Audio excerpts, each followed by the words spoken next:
legends, I hope you're all fantastic. Today on Great or Garbage, we're looking at two units from Boss's Micro Rack series, the RCE10 Chorus Ensemble and the RGE10 Graphic EQ. They're unbelievably cute. Look at them, they're only half as wide as a standard rack. You could mount them on top of one another back in the day, which I think would be the cutest way to mount them, or you could mount them side by side, so you could have two effects processors taking up one rack space. They have 1/4 inch and RCA jacks on the back, so you could actually connect these with RCA jacks, which really kind of screams like late 80s, early 90s home studio to me. Each of them also has a jack on the back so that you can connect a foot switch to engage the effect. We're going to start with the chorus, controls for pre-delay, rate and depth, and then tone and level. And there's a big button on the front so that you can actually bypass the effect. Let's hear my clean sound.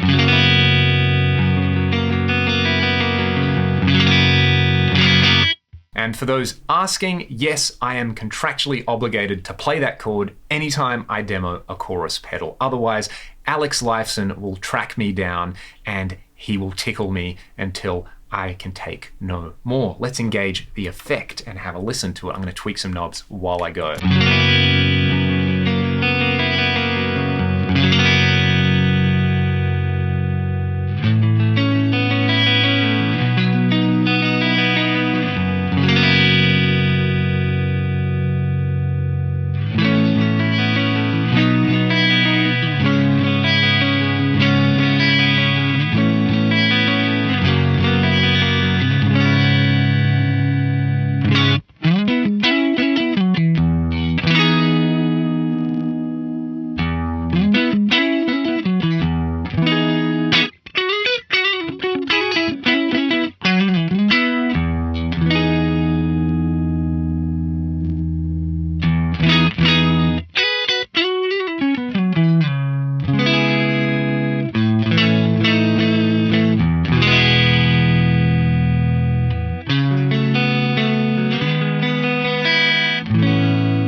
Very interesting on a clean sound. That is in no way garbage. I really like the glassy tones with the rate quite low, but cranking up the rate, bringing the tone control down, and then experimenting with the pre-delay was almost like being able to blend between the drum and the horn on a rotary speaker. It's not a bad faux rotary, especially considering the time it came out. But I think my favorite settings for this are just generally the rate down low, the depth somewhere in the middle, dialing off a little bit of the tone control and playing around with the effects mix. Let's hear this in front of a pair of dirty amps. You can hear it's a little bit noisy at the moment. This is my Hamer Standard with some Seymour Duncan pickups in it in drop C, and we'll just kind of blend the effect in a little bit as we go.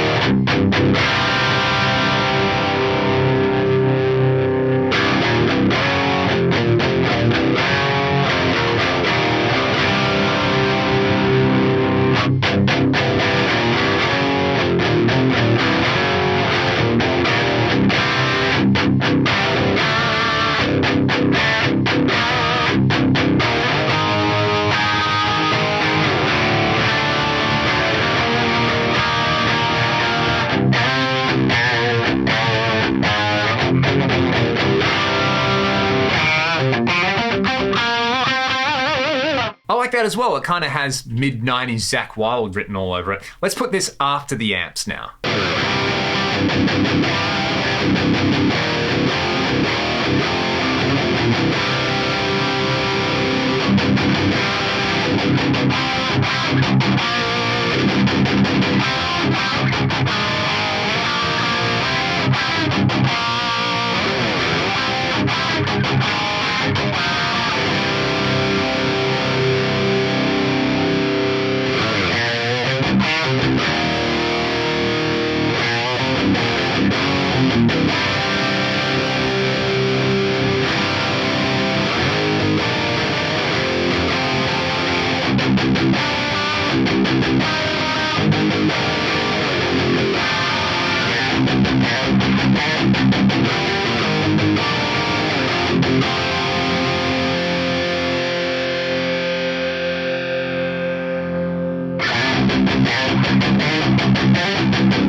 On the really dirty stuff, I actually kind of think I prefer it pre-gain, although that is cool. The pre-delay knob's interesting. To me, it almost simulates extra latency like you might get on the symphonic mode of an old SPX 90 or an early digital effects processor, which is kind of cool. I think the RCE10 is a little bit of a hidden gem. It's a really great sounding chorus if you like that Boss style 80s chorus. It's not going to sound like a stereo tri-chorus or any of those other kind of vaunted analog rack choruses, but it definitely sounds like a really good Boss chorus in my opinion. Let's play around with the graphic EQ, and we will start off by using it as a boost into a crunchy amp. Okay, there's a lot of different ways to use a graphic EQ. In this example, I'm going to use it as a glorified boost, but I really like that you can essentially target specific frequencies to boost and other frequencies to attenuate. So in this case, and note that the individual sliders light up, basically pulled out everything below 500 Hertz gradually and everything above 2K. So we're really focusing on that 1K kind of pre-gain mid-boost. Again, very much an old 80s trick that just kind of works on anything. So here's the tone without the EQ.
So nothing totally out of the ordinary there, but it actually works, which is good. So you definitely couldn't say this thing is garbage. I guess my only complaint with it is that when you do go really extreme, sometimes it does get a little bit noisy, and I found it's kind of noisy using it in an effects loop as well. But that's something that the Boss GE7 has as well. The actual kind of form factor is kind of nice if you wanted to sit it on top of your amp and control it remotely. And I mean, hopefully you could hear there that pushing either 250, 500, 1K or 2K in there just kind of brought out different characters in the game. Like pushing the lower frequencies kind of made everything sound fat and creamy, and then pushing 1 or 2K really brought out the aggression in there. Shout out to my buddy Ryan at Plagueside Studios. You should definitely go and watch his video about using EQ pedals to emulate different popular metal boost circuits. It's such a great video, and if you've got any EQ pedal, whether it's a something like this, which isn't a pedal, I know it's a half rack, but or a GE7 or an MXR10 band or something like that, you can go and kind of cop the classic EQ curves of Tube Screamers, some of the Fortin stuff, Klon. It's a really, really great video. So shout out to Ryan. He's done some videos with the half rack stuff as well, which are really fun. But yeah, I don't think I need to play with the graphic EQ a whole lot more. It's kind of dialed into where I like it. I think the chorus is the one that definitely impressed me the most, but neither of them are garbage. Having said that, I want to hear from all of you.